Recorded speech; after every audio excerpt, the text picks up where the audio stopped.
একজন বয়স্ক মানুষ শীর্ষাসন করছেন। দেখুন কি সুন্দরভাবে উনি শীর্ষাসন করছেন। ওনার বয়স প্রায় 70-র কাছাকাছি। খুব সুন্দরভাবে নদীর ধারে শীর্ষাসন করছেন। খুবই সুন্দরভাবে উনি শীর্ষাসন করলেন। এই পোস্টটাকে আপনারা শেয়ার খুব ভালো হয়েছে এবং কমেন্ট করে বন্ধুদেরও দেখার সুযোগ করে দিন। ধন্যবাদ। শীর্ষাসন করতে গেলে অনেকই লাভ আছে।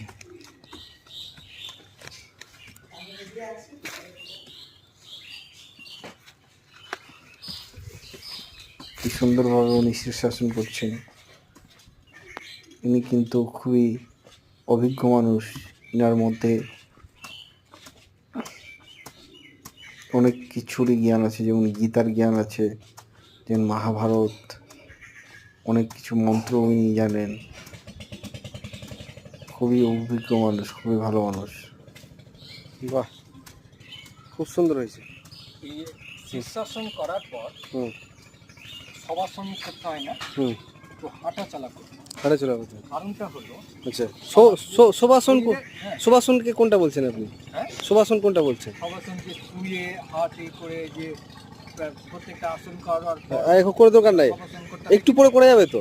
আর শীর্ষাসনটা করার পর কেন করতে হয় না, আমার যে রক্তগুলো পা থেকে মাথার দিকে এলো, মাধ্যাকর্ষণের একটা টানে এলো কিনা, এবার রক্তগুলো ফের মাথার দিক থেকে নিচের দিকে যাচ্ছে, ওই জন্য একটু হাঁটা চলা। আচ্ছা আচ্ছা আচ্ছা আচ্ছা যতক্ষণ খুললাম ততক্ষণ একটু হাঁটা চলা করলি। হ্যাঁ, তারপর আমি 1 ঘন্টা পরে করতে পারি তো, 1 ঘন্টা 1.5 ঘন্টা পরে ওগুলো করতে ব্যায়াম যেটা বলে শোভাসন করতে পারি আমি। হ্যাঁ, ওই ব্যায়াম করার পর যে কোনো একটা ব্যায়াম হ্যাঁ করার পর শবাসন করা যায়। শবাসন করারও নিয়ম আছে। হ্যাঁ নিয়ম আছে তো, সব তো নিয়ম আছে। হ্যাঁ তো করা যায়, ওসব ডিরেকশন বইপত্রে দেওয়া থাকে।